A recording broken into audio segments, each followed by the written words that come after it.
Let's stay with our focus tonight. Mixed messaging has added further confusion to the rolling blackouts crisis. President Cyril Ramaphosa saying he'd asked Eskom to look at the possibility of not implementing the tariff increase granted by Nersa, but the power utility says if it doesn't recover from consumers, then the burden on the taxpayers will most likely increase.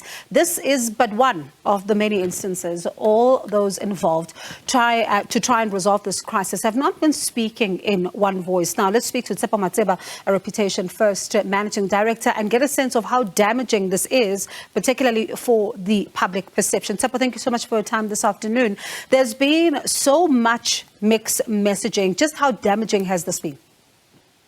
Good afternoon, Bongiwe. Thank you for the opportunity. Yes, this is devastating because what it does, these mixed messages, is that it creates further anger. It fuels further anger and frustration, especially amongst citizens, because, you know, at this level of load shedding and this level of outages, the frustration around citizens is quite significant, and the sentiment actually around the citizens of South Africa is quite adverse, and so you would expect that at the least that the government speaks from the same voice, from a central environment in the middle of a crisis. And the reality right now is that you have the Department of Energy that speaks one message, and then you have the Department of Public Enterprises, which is accountable for the ministry, which is accountable for Eskom and other state-owned enterprises, which seems to be very silent on matters relating to Eskom. And then you have a CEO who's leaving,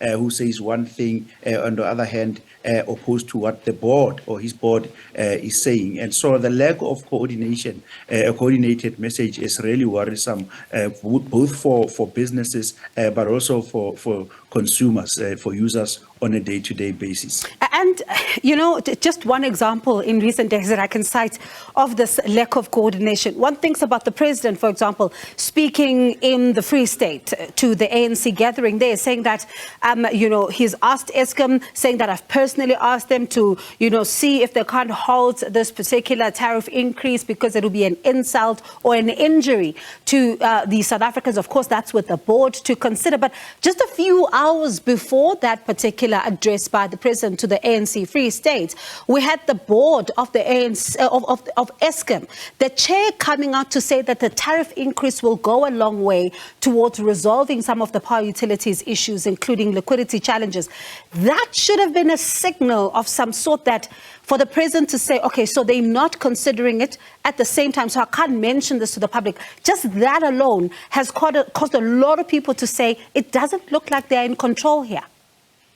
No, absolutely not in control. Note that you can forgive the president for his utterances when he's addressing the ANC in a political environment or a political rally. But unfortunately, in the context of a crisis, a national crisis, you can't take off your head as ANC president and they say one thing when you are the president of the country. And so the expectation, at least, is that government should have a position and articulate that position across the Eskom and across all government departments, across state-owned enterprises, so that everyone can begin to sing from the same hymn sheet. And that would minimize uncertainty and confusion. There's already confusion about what the strategy is, if of course, perceptually one exists. We don't know how we're going to get out of this one, because we're hearing so many different views and so many different opinions. And then additionally, there doesn't seem to be even a messaging framework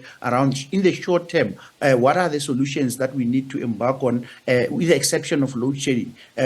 What are the other instruments that we're going to use practically to fix the problem? All you are hearing are different policy thoughts. It looks like the ANC and the government in this particular era, unfortunately, is using citizens and using public platforms to brainstorm, as opposed to having a coordinated strategic discussion about how we're going to resolve the problem, and what are the tangible steps, at least in the short term, to get South Africa running again in terms of its energy. Has the ANC been speaking as the governing party here, or has their messaging sounded most like they are in the periphery like everyone else. What do you make of the statements that they've put out since the crisis began? With all due respect to the biggest movement or the liberation movement in the African continent, the ANC actually has not been demonstrating leadership and demonstrating that they've been in charge. In fact, they are actually now attacking each other internally, demonstrating that there are still factions, even when it comes to issues such as an important one as energy generation and the capacity that we need to build. So no, they have not. And additionally, I mean, they have actually now turned around for purposes of expediency or whatever purpose, we are not sure. They've come out now to start protesting against the Eskom, but this is the Eskom, and Eskom is led by political appointments or deployees of the ANC. So it makes no sense that an organization like the ANC would now come out and say Eskom to Eskom, you are now going to compromise us towards the 2024 general elections through this load shedding.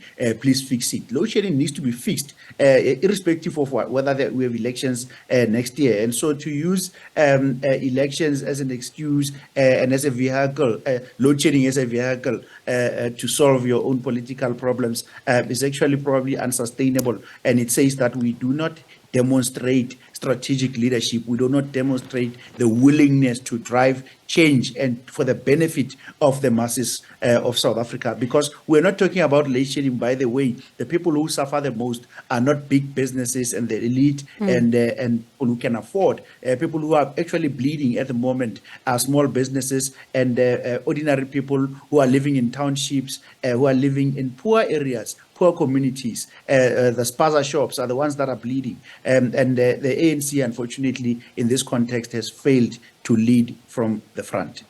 And in about 10 seconds, what would you say if you were to be invited to the table to try and assist with this communication crisis, it seems?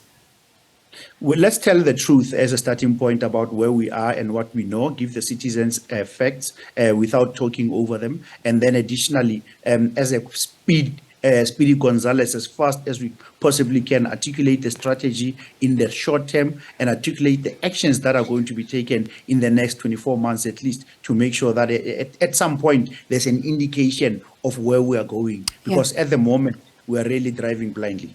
Tshepo, thank you so much for your time. Do appreciate it this afternoon. Hope your calls fall on ears that can actually hear.